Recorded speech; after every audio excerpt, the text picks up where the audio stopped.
ஏன்னா என் கிராமிய கலையை பாடுறது யாராக இருந்தாலும் சரி, இப்போ விஜய் டிவியில் இருக்கிற செந்தில் வரைக்கும் சொல்கிறேன், கிராமிய கலைன்னு பாடுறான்னா வேட்டி சட்டை, அந்த அம்மா புல் புடவையை கட்டிக்கிட்டு அழகாக பாடுது, கிராமிய கலை பாட்டு மட்டும். இந்த இங்கிலீஷ் பாட்டு பாடுற பொம்பளை பேர் துணியே இருக்காது அத்தை. ஏன்னா தமிழ்நாட்டில் ஐஎஸ்ஐ முத்திரை குத்திய வில்லன் குடும்பம்டா நாங்கள். அதனால தான் நம்மளை இங்கே மதிக்கிறாங்களோ இல்லையோ மலேசியாவில் கூப்பிட்டு டெத்தோ பட்டம் கொடுக்குறான். நீ தாண்டான்னு தமிழ்நாட்டிலேயே இல்லை தென்னிந்தியாவிலே ஒரே ஆள் நான் தான் டெத்தோ. அதுக்கு ஒரு பொம்பளை கத்துறான், ஐயோ அவருக்கு இல்லை டெத்தோ இல்லை டெத்தோ இல்லை. ஆனால் இருந்தால் இருந்தது இருக்குல்லன்னா போடிமான்னு சொன்னேன். டெத்தோ வச்சா சோறு சாப்பிட்றோம். நான் எம்மாறதம்மாவன் அதை சொல்லித்தான் சாப்பிட்றேன். புரிய வேணாம் அந்த பொம்பளைக்கு. அது எதுவும் ஒன்று கத்துது, இது யாரோ தெரியாது, விலாசம் தெரியாது, என்னத்தை செய்ய சும்மா அப்படி. இப்போ ஏன்னா இந்த ட்விட்டரு இந்த இளவெல்லாம் வந்துருச்சு, ஃபேஸ்புக்கு அது இதுன்னு பொழுது போல் வேலை இல்லாமல் இருக்கிறது தட்டிடுறது. அதில் ஒரு தட்டு எதுக்கே அது ஏன் நான் சொல்கிறேன்னா, தேவையில்லாததெல்லாம் பேசாமல் தேவையான விஷயத்தை சொல்லி, இந்த மாதிரி இப்போ இங்கே இவ்வளோ பெரிய விழா பண்ணுறாங்க, இதில் வந்து கலந்துக்கிங்க, புரியும் உனக்கு கிராமிய கலைனா என்னான்னு. நீ ஏமாற்றிட்டு போகிற வேலை கிடையாது இங்கேன்னு. ஏன்னா என் கிராமிய கலையை பாடுறது யாராக இருந்தாலும் சரி, இப்போ விஜய் டிவியில் இருக்கிற செந்தில் வரைக்கும் சொல்கிறேன், கிராமிய கலைன்னு பாடுறான்னா வேட்டி சட்டை, அந்த அம்மா புல் புடவையை கட்டிக்கிட்டு அழகாக பாடுது, கிராமிய கலை பாட்டு மட்டும். இந்த இங்கிலீஷ் பாட்டு பாடுற பொம்பளை பேர் துணியே இருக்காது அத்தை. இத்தனைக்கு நம்ம தமிழ் பொண்ணு தான் அது. அது என்ன இங்கிலீஷ் பாட்டு பாடினா துணி இருக்கக்கூடாது சட்டமா? சாரியில் பாட ஃபுல் சாரியை கட்டிக்கிட்டு பாட முடியாதா? இங்கிலீஷ் தானே, அது ஒரு மொழி தானே. English is not a knowledge, it is a language, அவ்வளோதான்.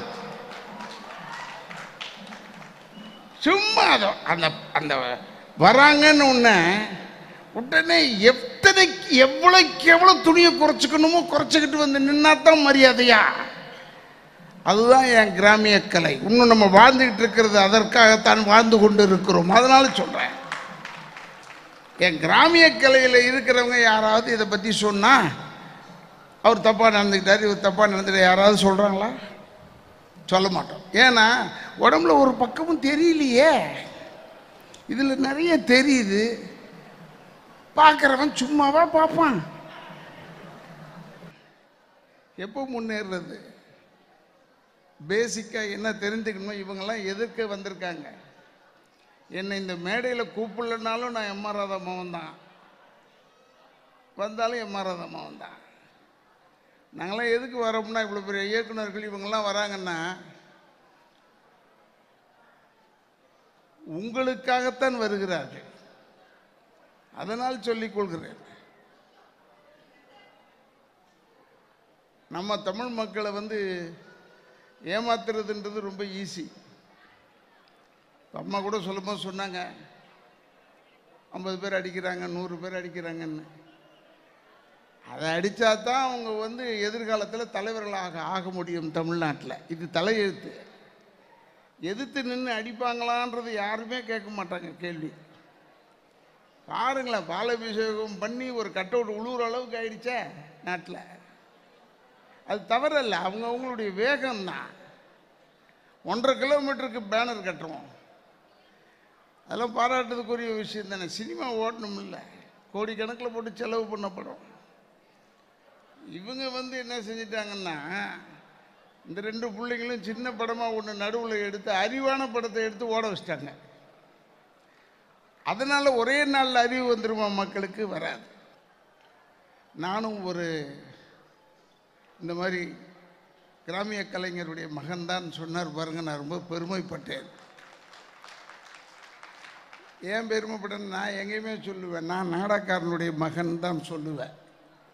ஏன்னா எங்கள் அப்பா எம் ஆர் ராதா நாடகக்காரன், அப்புறம் தான் சினிமாக்காரன். அதனால் நாடகத்து மேலே எப்பவுமே மரியாதை உண்டு. ஆனால் நம்ம நாடகக்காரங்களும் பணத்தை வாங்கிட்டு மாற்றி ஓட்டு போடுறதும் உண்டு. அதையும் பார்த்துட்டோம். அதனால சொல்கிறேன் நான். ஆனால் இப்போ தெருக்கூத்து கலைஞர் ராமகிருஷ்ணன்லாம் வந்தார், என்ன பார்த்தார். நான் எதுக்கு ரொம்ப பெருமைப்பட்டேன்னா, அவர்கிட்டேருந்து நான் கற்றுக்கிட்டேன் அந்த தெருக்கூத்தில் எப்படி ஆடுறதுன்னு. ஒரு படத்தில் அந்த சுப்பிரமணிய சாமி தமிழர்களை பார்த்து பொறுக்கீஸுன்னு சொல்லிட்டான்னு சொல்லிட்டு படம் பேரை பொறுக்கீஸ் அல்ல நாங்கள்னு வச்சுட்டோம். வச்சு அந்த படத்தில் நான் ஒரு தெருக்கூத்து கலைஞனாக நடித்தேன். அந்த வேஷம்லாம் ராமகிருஷ்ணன் தான் என்னை போட்டு விட்டார். ஆனால் இங்கே இருக்கும் நண்பர்களுக்கு நான் ஒன்றே ஒன்று சொல்லிக் கொள்கிறேன். அறிவுரை அல்ல, என்னுடைய எக்ஸ்பீரியன்ஸை வைத்து சொல்லவில்லை, பொது அறிவை பற்றி சொல்கிறேன்.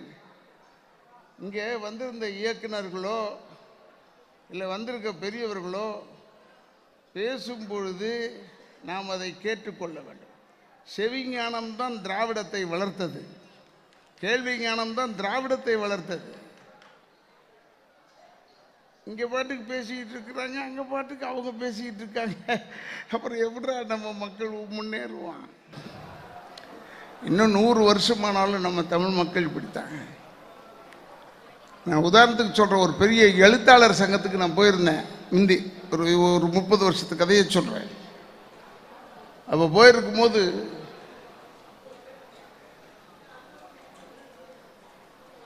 ஒரு பெரிய டாபிக் வேற கொடுத்துருந்தாங்க. நான் சும்மா வேடிக்கை பார்க்க போனேன். அங்கே தலைமை தாங்கிறவங்க வரல. என்ன டாபிக்னா சிலப்பதிகாரத்தை பற்றி பேசுகிறார்கள். அதில் 3 தமிழ் கவிஞர்கள் உட்கார்ந்துருக்காங்க மேடையில், அறிஞர்கள். அப்போ நான் எதிர்க்க போய் உட்கார்ந்துருக்கும் போது செக்ரட்டரி வந்தான். எப்பா ராதாரவி,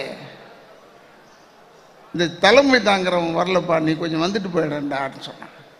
நான் சொன்னேன், எனக்கு சிலப்பதிகாரத்தை நான் பார்த்ததில்லை, என்னை தொந்தரவு பண்ணாதரான்னு சொன்னேன். இல்லை இல்லை, நீ இப்போ ஒரு வார்த்தை பேசிட்டு போயிடு. சரி பேசுவேன், ஆனால் டக்குன்னு இப்படி வாட்சை காட்டுவேன், நீ வரணும், நான் புறப்பட்டுருவேன், கேட்டால் ஷூட்டிங் போயிட்டாருன்னு சொல்லு. நமக்கு தான் சினிமாக்காரனுக்கு தான் பொய் சொல்ல தெரியுமே. அதனால் நான் அந்த தைரியத்தில் சொன்னேன். அப்போ உடனே என்னை தலைமை தாங்க ராதாரவி பேசுவார்னு சொல்லிட்டாங்க. நான் மைக்கை பிடிச்ச உடனே பெரியவர்களை தாய்மார்களை பேசிட்டு ஒரே ஒரு சின்ன விஷயத்தை சொல்கிறேன். சிலப்பதிகாரத்தை படிக்காதவன் உண்மையான தமிழனாக இருக்க மாட்டான். எல்லாம் கைத்தட்டினாங்க. நானே படிக்கல சிலப்பதிகாரத்தை, ஆனாலும் அத்தனை பேர் கைத்தட்டினாங்க. அதுக்கப்புறம் ஒரு பொதுவான ஒரு விஷயம் தானே, சிலப்பதிகாரத்தை போல் ஒரு சிறந்த நூல் வேறு ஏதாவது உண்டா கேள்வி கேட்டேன், கைத்தட்டினாங்க. அடுத்தது, திருக்குறளை போல் சிலப்பதிகாரமும் மற்ற மொழிகளில் மொழிபார்த்து செய்யப்பட்டிருந்தால் இதுவும் சிறந்த நூலாக மாறியிருக்கும், கைத்தட்டினாங்க. அதோட விட வேண்டியது தானே. எங்கள் குடும்பத்தில் சனி ஒத்த கையில் இருந்தால் ஒரு கை இருக்குது, தப்பிச்சுக்கலாம். சனி ஒரு காலில் இருந்து இன்னொரு காலில் தப்பிச்சுக்கலாம். ஆனால் நாக்கில் மட்டும் சனி வரக்கூடாது, ஒரே நாக்கு. அது எங்கள் குடும்பத்தில் நாக்கில் தான் சனி. நான் என்ன செஞ்சேன், அதோட விட்டு போயிருக்கலாம்ல. ஒன்றே ஒன்று சொல்லிக் கொள்கிறேன், சிலப்பதிகாரத்தில் 4 குற்றங்கள் இருக்கிறது. அந்த குற்றங்கள் சரி செய்யப்பட்டால் சிறந்த நூல் சிலப்பதிகாரம் சொல்லி முடிச்சிட்டேன். உட்கார்ந்துட்டு இருக்கேன். முதல் கவிஞர் வந்தார், அந்த முதல் அறிஞர் வந்தார். வானலாவிய வெண்ணிலாவில் என்னென்னமோ சொன்னார் அவர் தமிழில். எனக்கு அவ்வளோ தமிழ் தெரியாது.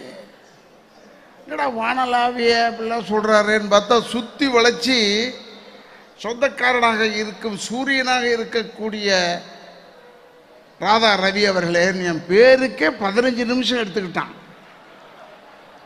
ஆடி போயிட்டேன் நான். என் பேருக்கே 15 நிமிஷம் எடுத்தவன் சப்ஜெக்ட் பேசுவானே இருந்தாலே அப்படியே கேட்டுக்கிட்டு இருந்தேன்.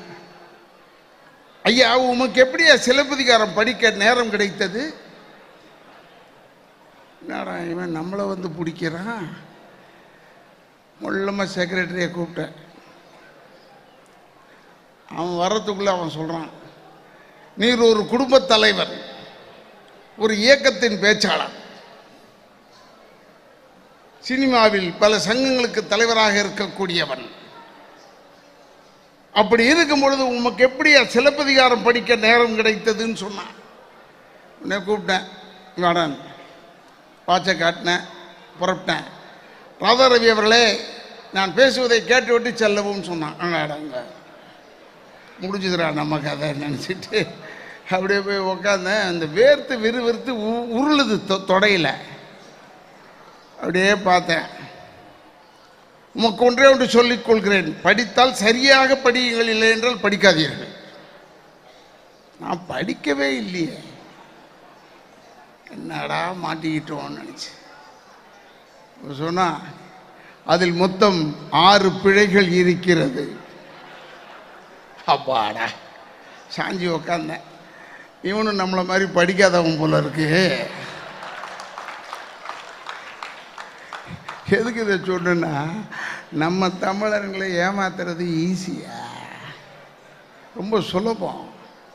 அம்மா சொன்ன மாதிரி 10 பேர் அடித்தா தான் அந்த ஹீரோக்கு பால் அபிஷேகம், 20 பேர் அடித்தா தான் அவங்களுக்கெல்லாம் வந்து கொடி கட்டி பறப்பாங்க. நான் இப்பவும் சொல்கிறேன், கூட சகோதரர்கிட்ட பேசிக்கிட்டு இருந்தேன். 1024 இந்த மாதிரி கலைகள் இருக்குது, அதில் 124 தான் கண்டுபிடிச்சிருக்கோம், அதை வச்சு தான் நடத்திக்கிட்டு இருக்கோன்னு ஒரு நல்ல விஷயத்த சொன்னார். அதனால் அவங்க விலாசம் கேட்டேன், உங்கள் குரூப்புடைய விலாசத்தை கொடுங்க. ஏன்னா அடுத்த முறை இந்த கல்யாணம்லாம் சாயந்தரம் இந்த சினிமா பாட்டெலாம் இல்லாமல் இந்த மாதிரி கிராமிய நிகழ்ச்சியை நடத்தினால் நன்றாக இருக்கும். ஏன் நான் சொல்கிறேன்னா, இயக்குனருக்கு சொல்கிறேன், தருமபுரியில் கூத்தாடுபவர்கள் மட்டுமே 50,000 பேர் இருக்காங்க. ஆனால் கலெக்டர் ஆர்டர் என்னென்னா, கவர்மெண்ட் ஆர்டர் என்னென்னா, 10 மணிக்கு மேலே கூத்து எல்லாம் பண்ணக்கூடாது. வண்டி அவங்களுக்காக போச்சுன்னா பிடிச்சாங்க. அப்போ என்கிட்ட என்னுடைய சகோதரர், என்னுடைய தந்தையார் பெயரில் சங்கம் வைத்திருக்கும் தருமபுரியில் சிங்காரம் அவர்கள் வந்து சொன்னார்கள், இப்படி ஒரு பிரச்சனை இருக்குங்க, வாடா நம்ம போய் கலெக்டரை பார்க்கலான்னு. இம்மிடியட்டாக எல்லா கூத்தாளுங்கள்லாம் கொஞ்சம் கலெக்ட் பண்ணிக்கிட்டு போய் கலெக்டரை பார்த்து சொன்னேன். கலெக்டர்கிட்ட மட்டுமல்ல, டிஎஸ்பிட்டையும் சொன்னேன், ஐயா 10 மணிக்கு மேலே நீங்கள் கூத்து கட்டக்கூடாதுன்னு சொல்கிறீங்க, 10 மணிக்கு மேலே தான் என் பொழப்பே அவங்களுக்கு ஆரம்பிக்குது. அப்போ தான் கலெக்டருக்கே தெரிஞ்சுது, ஓ 10 மணிக்கு மேலே ஷோ ஆரம்பிப்பாங்கன்னு. அப்புறம் நான் சொன்னேன், அவங்களை கூப்பிட்டு போகிற வண்டியெல்லாம் போய் நிறுத்திக்கிட்டு பிடிச்சிக்கிட்டு, கள்ளச்சாராயம் காய்ச்சறவனை விட்டு போடுறான், டாஸ்மாகில் இருக்கிறவனை விட்டு போடுறான், மற்றதெல்லாம் விட்டு போடுறான். இது என்ன இதை போய் பிடிச்சிக்கிட்டு இருக்கீங்க? கூத்து என்பது ஒரு அருமையான கலை.